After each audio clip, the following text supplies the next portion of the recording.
Put a polished smartphone on a table, and it looks self-contained: screen, camera, chip, brand logo.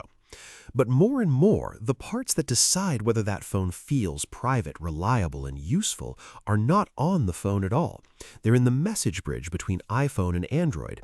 They're in the factory network that built the device. And they're in the artificial intelligence, or AI, laptop or assistant trying to share context with your phone. That is the real smartphone story right now. The next battle is not just over cameras, chips, screens, or battery life. It is over trust in the seams around the phone.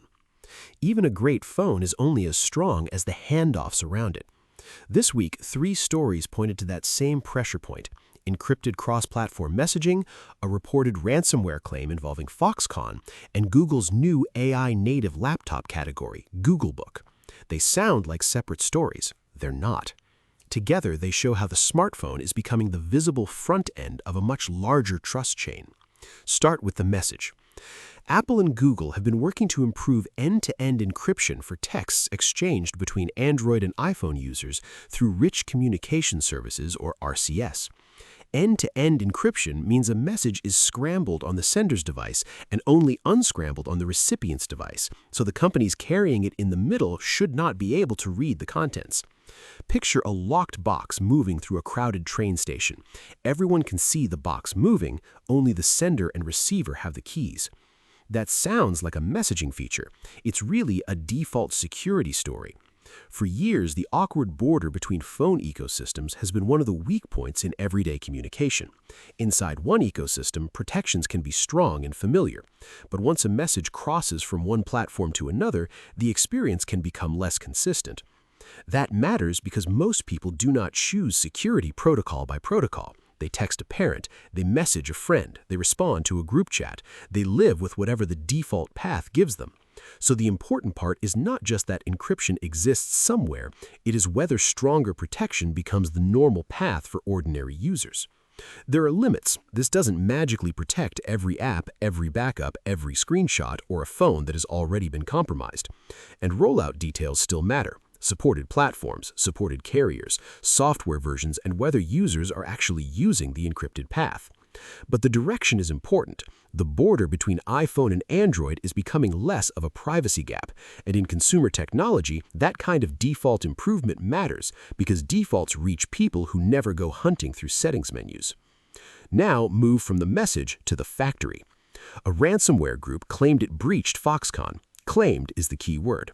The report describes the attacker's claim, not a complete public accounting of exactly what was accessed, how much was real, or what the full impact may be.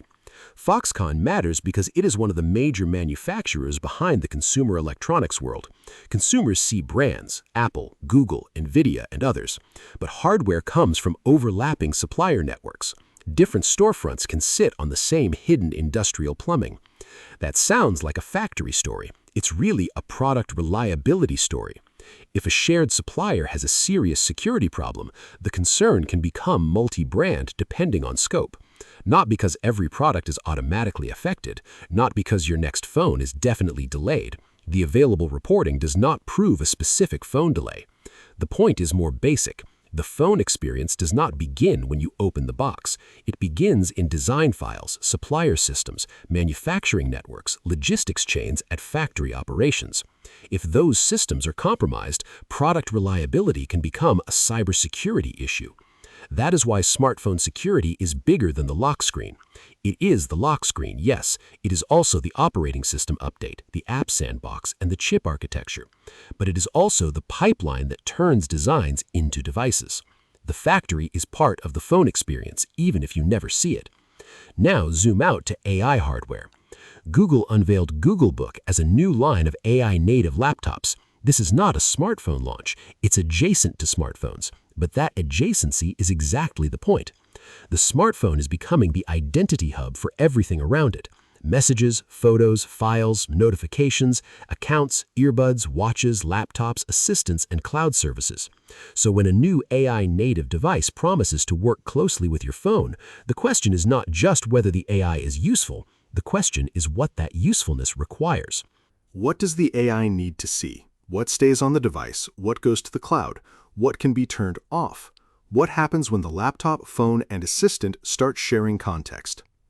That sounds like a laptop story. It's really a smartphone ecosystem story. And AI native needs careful reading. It is product positioning until real-world use proves what is local, what is cloud-based, what data is used, and how much control users actually have. A laptop built around AI could be genuinely helpful. It could summarize, search, organize, draft, and connect work across devices. But the deeper the assistant goes, the more important the trust questions become. A calculator app does not need to know your life. A deeply integrated AI assistant might need access to your files, messages, calendar, photos, preferences, and behavior patterns to feel useful. That does not make it bad. It makes the bargain sharper. So, step back. Cross-platform encryption is the message handoff. The Foxconn ransomware claim is the manufacturing handoff. Googlebook is the context handoff between devices. Different stories, same pressure point. The phone is only as trustworthy as the systems it depends on. That is why the old smartphone checklist is no longer enough. Yes, the camera still matters, the chip still matters, the screen still matters, battery life still matters. But the next phase of smartphone competition may hinge on the entire trust stack around the device. Are by default messages protected across platforms? Is supplier security treated as part of product reliability? Do AI features explain what happens on device versus in the cloud? Can I use the ecosystem without surrendering control over every context signal in my life? And who's accountable when one of those seams fails? The connective theme is defaults. Default encryption, default supply chain resilience, and default AI integration.